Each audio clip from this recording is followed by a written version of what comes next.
தஞ்சாவூர் பாபநாசம் அருகே சக்கராப்பள்ளி சக்கரவாகேஸ்வரர் கோவிலில் சப்தஸ்தான விழா கொடியேற்றத்துடன் கோலாகலமாக தொடங்கியது. திருக்கருக்காவூர் கற்பரட்சாம்பிகை கோவில் இணை திருத்தலமான சக்கராப்பள்ளி சக்கரவாகேஸ்வரர் கோவிலில் சப்தஸ்தான விழா சிறப்பாக தொடங்கியது.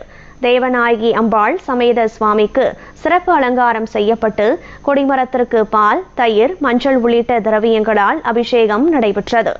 சிவகைலாய வாத்தியங்கள் முழங்க கொடியேற்றம் நடந்தது. பின்னர் தீபாராதனை நடைபெற்று பக்தர்களுக்கு பிரசாதம் வழங்கப்பட்டது. திரளான பக்தர்கள் சுவாமி தரிசனம் செய்தனர்.